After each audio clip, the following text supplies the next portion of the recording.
안녕하세요, 향기설입니다. 향기설의 시청자 여러분 안녕하십니까? 오늘은 시편 56편과 57편 그리고 58편에 대해서 공부하겠습니다.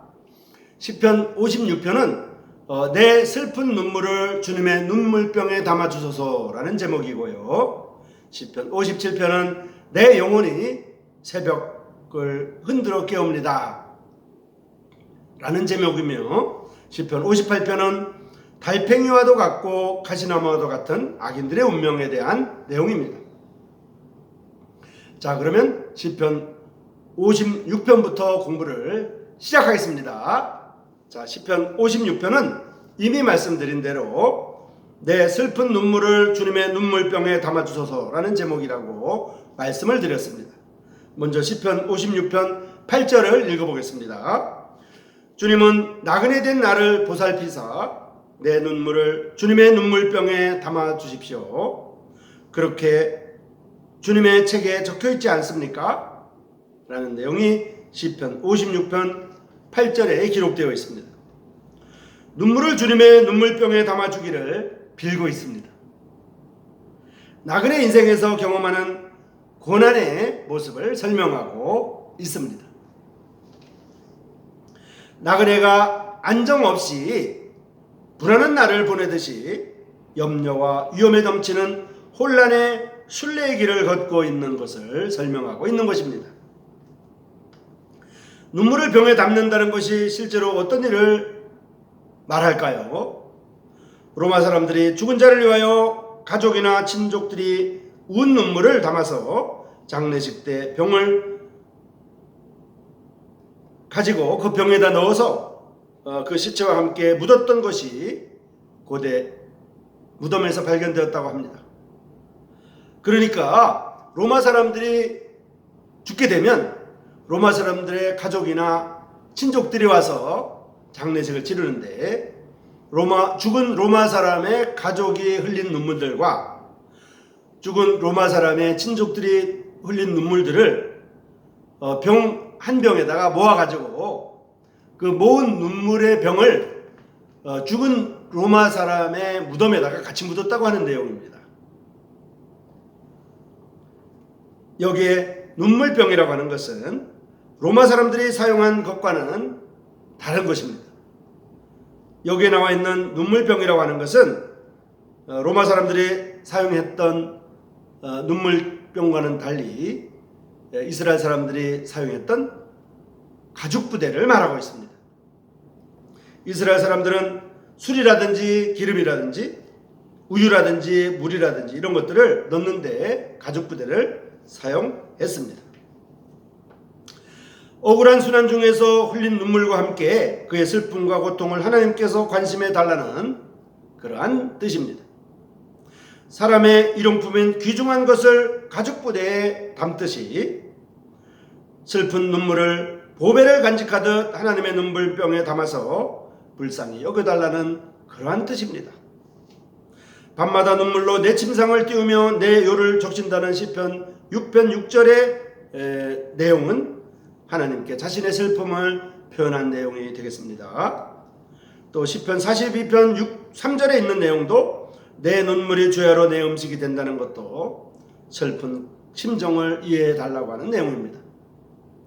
시편 116편 8절에 있는 내용도 내 영혼을 사망해서 내 눈을 눈물에서 내 발을 넘어짐에서 건지셨다는 이러한 내용도 사망과 눈물과 넘어짐에 있었던 이러한 슬픈 상황을 주님께서 건져주셨기 때문에 하나님 앞에 감사를 드린다는 그러한 내용이 되겠습니다. 시편 56편은 내 슬픈 눈물을 주님의 눈물병에 담아주소서라고 제목이 말하듯이 하나님의 사람들의 고난과 슬픔의 감정을 그 누구도 이해하지 못하겠지만 그 누구도 이런 것들을 이해해 주지는 않지만은 하나님께서 이 일을 이해해 달라고 하는 그러한 표현이 되겠습니다. 자, 그러면 시편 57편을 공부하도록 하겠습니다. 시편 57편은 이미 말씀드린 대로 내 영혼이 새벽을 흔들어 깨웁니다 라는 제목입니다. 먼저 시편 57편 8절을 읽겠습니다. 내 영혼아 잠을 깨어라, 비파야 수금아 잠을 깨어라, 나는 새벽을 흔들어 깨우리라 라고 시편 57편 8절에 나와 있습니다. 다윗이 사울의 창가를 피하여 굴 속에 숨어 있을 때 지었다고 합니다. 이러한 위기에서 안전한 곳으로 피한다는 것은 자연스러운 인간의 욕구입니다. 내 백성들아 갈지어다, 내 밀실에 들어가서 내 문을 닫고 분노가 지나기까지 잠깐 숨을지어다 라고 이사야 26장 20절에 나와 있는 피난의 상황도 같은 내용이 되겠습니다. 하나님의 날개 그늘 아래 숨으라고 말하고 있습니다. 모든 불안과 초조가 사라지고 오직 평온을 되찾고 감사와 기쁨에 넘치는 마음으로 하나님께 노래하고 찬양하겠다고 다짐하고 있는 것입니다. 내 영혼아 잠을 깨어라, 비파야 수금아 잠을 깨어라, 나는 새벽을 흔들어 깨우리라 라고 다짐하고 있는 것이죠. 내 영혼은 우리 인간의 내부 깊이에 자리 잡고 영광의 하나님과 만나고 대화하는 인간의 지성소가 됩니다. 그러니까 우리의 영혼이라고 하는 것은 하나님과 만나는 그러한 만남의 장소라는 그러한 뜻입니다. 이 영혼의 지성소에서 하나님과 대화를 못하는 사람은 진실로 죽고 마는 짐승과 같은 존재입니다. 즉 멸망하는 짐승 같은 존재라는 뜻입니다. 이 영혼은 한순간도 잠을 잘 수가 없습니다. 하나님을 잃어버리거나 부정하는 순간은 영혼이 잠자고 죽어있는 상태이기도 합니다. 시편 57편은 내 영혼이 새벽을 흔들어 깨웁니다 라는 내용인데요. 어떠한 고난과 슬픔 속에서도 나는 거기에 굴하지 아니하고 내 영혼은 새벽을 흔들어 깨우겠다고 하는 각오와 결심을 묻어내고 있는 그러한 내용입니다. 자, 그러면 시편 58편을 공부하도록 하겠습니다. 시편 58편은 달팽이와도 같고 가시나무와도 같은 악인들의 운명에 대해서 말하고 있습니다. 먼저 시편 58편 8절과 9절을 읽겠습니다.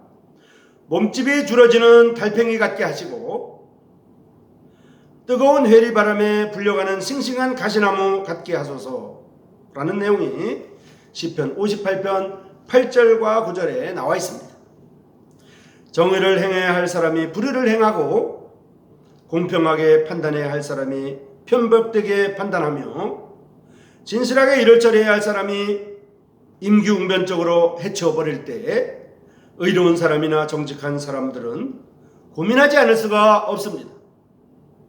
의인과 악인의 대립을 보며 악인으로 말미암아 순환받는 의인을 보호하고 악인의 비행을 규탄하는 그러한 내용입니다. 악인에 대한 고발이요 그들의 불의에 대한 항거입니다. 간접적인 고발이 아니고 악인에게 직접적인 고발을 하고 있습니다. 독사, 뱀을 다루는 이야기를 말씀드리겠습니다. 독사가 사람들에게 독을 뿌리고 사람을 해칩니다. 길이 잘 든 독사는 말을 잘 듣기 때문에 사람을 해치지 아니합니다. 그러나 귀를 막고 있는 귀머거리 독사는 사람을 해칠 수밖에 없습니다. 이와 같이 악인들은 사람들을 해치는 도끼를 제거하지 못하고 또는 해치는 기능을 중지하지 못하며 닥치는 대로 사람을 해하듯이 인간 사회를 해롭게 한다는 그러한 뜻입니다. 해받은 일을 직접 말하지 아니하지만은 그 도끼로 해받을 선량한 의인들을 위해서 하나님께서는 악인들의 도끼 있는 이빨을 제거해 달라고 간구하지 않을 수가 없습니다. 하나님이여 그들의 이빨을 꺾으소서. 여호와여 젊은 사자의 어금니를 꺾어내소서. 저희를 급류처럼 사라지게 하시고 화살이 꺾어지듯 꺾으소서. 악인의 행동에 대해서 분노를 느끼는 그러한 사람입니다. 악인의 운명은 멸망과 직동하고 있다는 것을 표현하고 있습니다. 하나님은 의인 편에서 악인에 대한 보복을 하실 것을 확신하고 있습니다. 세상에 아무리 공정한 것이 없어진 것 같아도 공의로 심판하시는 하나님이 계시기 때문이라고 말하고 있습니다. 악인의 운명을 표시한 인상적인 말이 바로 달팽이와 가시나무입니다. 달팽이와 가시나무의 운명에다가 악인들의 운명을 설명하고 있습니다. 먼저 달팽이는 악인의 운명을 표시하는 독특한 표현이 됩니다. 달팽이는 소라딱지같이 생겼습니다. 그 몸은 연한 껍데기가 몸을 싸고 기어갈 때는 껍데기 속에 있는 알몸이 나와서 껍데기를 지고 갑니다. 머리는 신축이 자유로운 촉각에 있고 그 끝에는 눈이 있습니다. 살에는 점액이 있어서 기어간 자리에는 그 점액으로 자국을 남깁니다. 악인은 소멸하여 가는 달팽이 같다고 했습니다. 이는 몸집이 줄어가는 달팽이란 그러한 뜻입니다. 달팽이는 그 몸에 있는 수분이 말라버리면 그 동작은 불가능하게 되고요. 그 생명은 죽고 맙니다. 악인은 악한 계획과 악의 의지로서 그 자신을 이루고 있습니다. 의지와 계획을 없애버리면 악인은 그 자체가 없어지게 되는 것입니다. 달팽이는 보잘것없는 그 연한 껍데기 속에 자신의 몸을 숨기고 있습니다. 행동하지 않을 때 자신을 훌륭하게 위장합니다. 그러나 기어갈 때는 신축이 자유로운 그 몸을 움직입니다. 악인이 목적을 달성하기 위해서 그 몸을 신축 자유로 움직이듯이 촉각은 예민하여 일신의 위험 앞에서는 즉시 몸을 숨깁니다.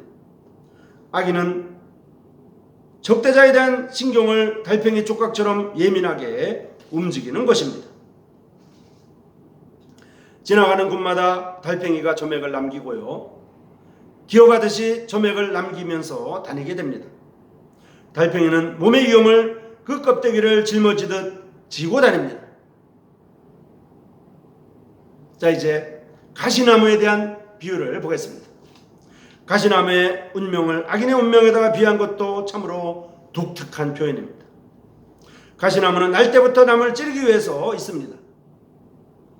불의한 권력이 왕이란 이름 아래 온갖 횡포와 탄압과 빈도적인 일을 하고 있는 역사적 사실을 깨우치기 위하여 나무들의 우화를 알려주고 있습니다. 사사기 9장은 나무들의 우화가 나옵니다. 무화과나무나 감람나무나 포도나무가 왕의 자리를 모두 사양하지만은 가시나무는 왕권을 원했다고 나와 있습니다. 이 세상 독재자와 권력가는 가시나무와 같이 인간을 해칩니다. 그렇기 때문에 가시나무 같은 악의 주권자는 회리바람으로 굴려갈 수밖에 없습니다. 향기소리 시청자 여러분, 오늘은 시편 56편과 57편 그리고 58편에 대해서 공부했습니다.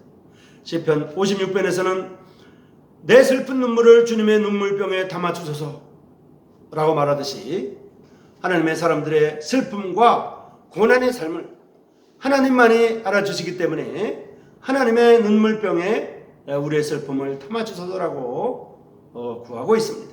시편 57편은 내 영혼이 새벽을 흔들어 깨웁니다 라고 말했듯이 하나님의 사람들의 고난과 슬픔을